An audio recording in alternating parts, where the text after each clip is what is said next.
আমাদের আত্মীয় স্বজন অনেকেই অসুস্থ হয়। সেই অসুস্থ হওয়া থেকে মুক্তি পাওয়ার আমল কি আমল?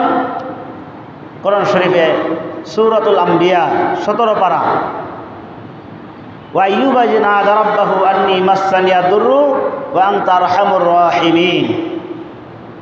হযরত আইয়ুব আলাইহিস সালাতু ওয়াস সালাম অনেক দিন অসুস্থ ছিলেন।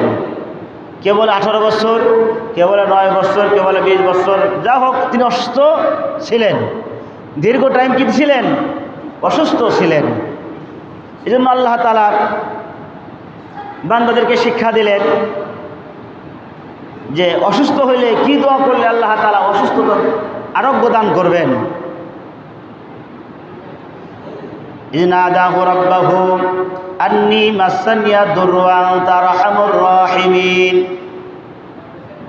আন্নী মাসসানিয়া দুররু ওয়া আনতা আরহামুর রাহিমিন।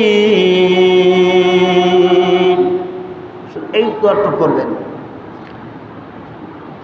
অল্প একটু দোয়া। দোয়াটা যদি আমরা করি ইনশাআল্লাহ আল্লাহ তাআলা আমাদেরকে অসুস্থ থেকে নিরাপদ দান করবেন, অসুস্থ থেকে আল্লাহ তাআলা আরোগ্য দান করবেন। আন্নী মাসসানিয়া দুররু ওয়া আনতা আরহামুর রাহিমিন। ইনশাআল্লাহ আল্লাহ চাহে তো আমরা এই আমলটা করতে পারি।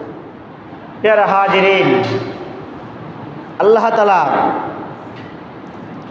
আমাদেরকে দুনিয়াতে প্রেরণ করেছেন আল্লাহ তাআলার গোলামি করার জন্য, আল্লাহর দাসত্ব করার জন্য, আল্লাহর ইবাদত করার জন্য আল্লাহ তাআলা আমাদেরকে প্রেরণ করলেন। আমি আপনি গত সপ্তাহ কতটুকু আল্লাহর আমল করলাম, আল্লাহর হুকুম মানলাম,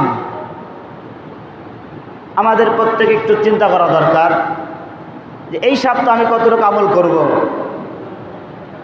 যে গত সপ্তাহ যতটুকু আমল করেছি তার থেকে এই সপ্তাহ কম হলেও একটু বেশি করব, কমস কম তার থেকে একটু বেশি করা, নিয়াত করা।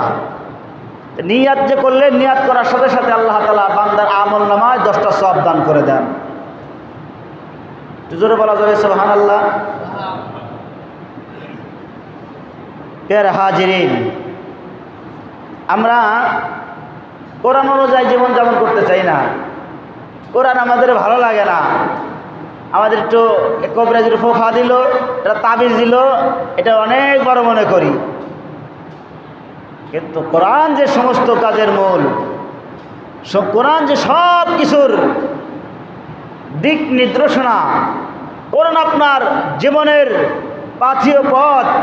কিন্তু সেই কোরআন আল গাইব আল কোরআনকে আমরা ফলো করি না। কোরআনের ভিতরেই বান্দা যখন মুসিবতে পড়ে যাবে কি আমল করবে সেটা আল্লাহ তাআলা কোরআনেই শিক্ষা দান করছে। বান্দা ব্যবসা বাণিজ্য করবে, লস খেয়েছে, কি আমল করবে সেটা কোরআনে শিক্ষা দিছে। বান্দা পেরেশানি করছে, কি আমল করবে কোরআনের শরীফে শিক্ষা দিছে। বান্দার চাকরি নাই, কি আমল করবে সেটা কোরআন শরীফে আল্লাহ তাআলা শিক্ষা দান করেছে। আসলে আমরা কোরআনকে ওইভাবে নিজের মতো করে আমরা কোরআন শিখি না এবং কোরআন শিখার নিয়তও করি না, যার করে আমাদের জীবনটা হাই হতাশে কাটে। ঠিক না? ঠিক। কি করব, কি করব, কি করব, কি করা যায়, কি করা যায়, একটা পেরেশানির জগতে কাটে।